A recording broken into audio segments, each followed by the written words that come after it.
So you got a big giant farm pond, and you got some sexy catfish in there and big belly lunkers we call largemouth bass. Your farm pond needs to be spruced up a little bit, and maybe some aeration to go along with those waters. A lot of people get those farm pond fountains, which is great, but those farm pond fountains are like thousands of dollars. But if you have $240, I might be able to help you out. This is how I did my farm pond fountain. I'm Chad Evans, and I'm here to help. He's gonna give it a shot, he's gonna do it himself. His name is Chad and he's here to help. This episode of Here to Help is brought to you by Bedford Bottles and More. They make cool stuff out of things that people throw away.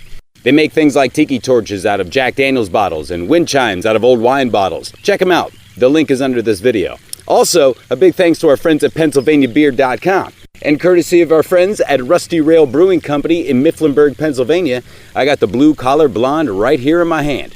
Now this bad boy is delicious. She's decorated with a 4.6, so you can have a couple throughout the day. And when you're in the dead heat of the summer and it gets hotter than a hyena in a handbasket, you're gonna need yourself one of these. It's good on the palate, it's refreshing, and it is delicious. Thanks, Rusty Rail Brewing Company. Now let's get on with the fountain.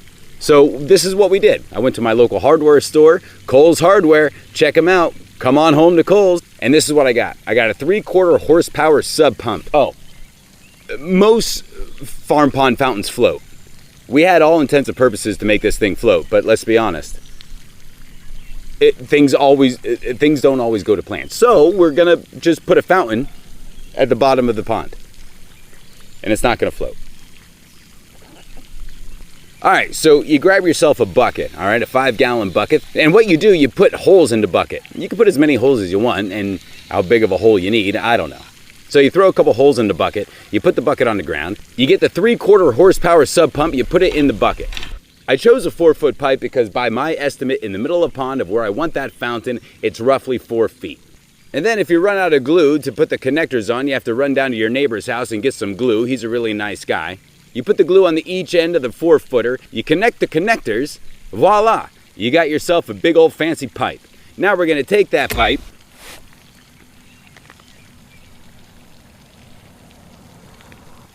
we wanna cut a hole in the lid. So you cut a 1.5-inch hole in that lid, and then you put the PVC pipe through that hole on the lid and connect it onto your sub pump. Then you put that green filter stuff around the sub pump, and then you put the electrical cord from the sub pump through the bucket and let it dangle there for a little bit. You put the lid back on the bucket. Now you got this big PVC pipe sticking out of a 5-gallon bucket connected to a sub pump. That's 3/4 horsepower. Looks like we're getting there. Now on top of that PVC pipe, we have a loose end. So what we want to do, we want to cap that off. Now before you cap that off, to make the pattern of the spray, you got to drill all kinds of holes into a cap. And what I did at Kohl's Hardware, I got 3 caps. That gives me a 33% chance of getting this thing right. Well, we drilled some holes in it and put the cap on the top of the PVC pipe, and we're rocking and rolling.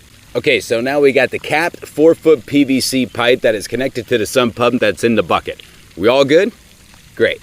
Now we got to do the electric. So what we got to do, we got to cut off the end of that cord that's connected to the sub pump, and there grab yourself like a 14-gauge extension cord. So then you cut the end off that extension cord, and then you connect the positive with the positive and the negative with the negative and the ground with the ground, and then you get that heat wrap stuff. You thread them through, you zap them with some fire, and they shrink.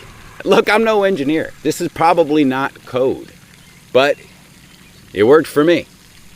Let's move on. Time to test it out. So you go to the nearest swimming pool, you drop the bucket with a submersible sub pump in it, and you turn it on. Fire!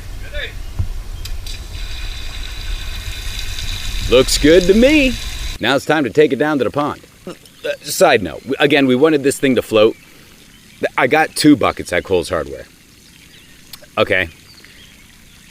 So we wanted to have this float, so we turned the second bucket upside down on top of the head of that PVC pipe, you know, with the cap on it with all the holes, and then we sprayed it with all this foam and stuff like that, and then we did some epoxy around the pipe and everything to make that bucket stick to the top of the pipe. It just wouldn't. It was like 95,000 degrees today, so it didn't work, so we called an audible and threw the bucket away and saved it for a rainy day. So it's not a floating fountain. There's all kinds of fountains. time now to grab your neoprenes and grab the sub pump and get into the pond. You have your uncle help you out with the extension cord because it apparently takes two of us to untie this extension cord and straighten it out. I'll give it a minute here.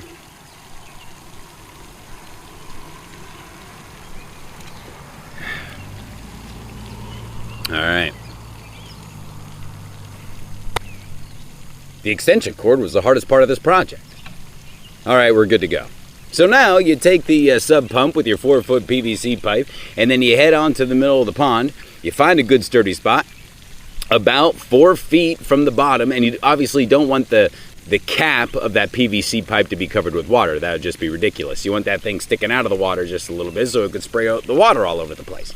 Now in this instance, we didn't want the bucket hitting the bottom of the pond floor because there's all that muck and debris in there. So you get your uncle to hook you up with a cinder block. You grab the cinder block, you stop it down with your feet, and you put the bucket on top of that cinder block underwater. And now all that's left is for your crazy brother-in-law to hit the power switch. Voila! There's your pond fountain. It cost me $240. I got one 4-foot PVC pipe. I got 3 PVC 1.5-inch threads. I got filter fern. I got those head shrink things for the wires. I got 2 male adapters at 1.5 inches. I got that great stuff Gap Crack that sprays all that foam that didn't work, but I bought it. I got a 40-foot extension cord. I got 2 5-gallon buckets, 1 lid for one of those 5-gallon buckets, and a 3/4 horsepower cast iron submersible sub pump. $240 on the nosy. Hey, look, I didn't spend thousands of dollars on a farm pond fountain. I spent $240, and that was actually a hair too much. So thanks to our friends at Bedford Bottles and More and PennsylvaniaBeer.com with this beauty, Rusty Rail Brewing Company's Blue Collar Blonde from Mifflinburg, Pennsylvania. I'm Chad Evans, and I'm here to help. He's gonna give it a shot, he's gonna do it himself. His name is Chad and he's here to help.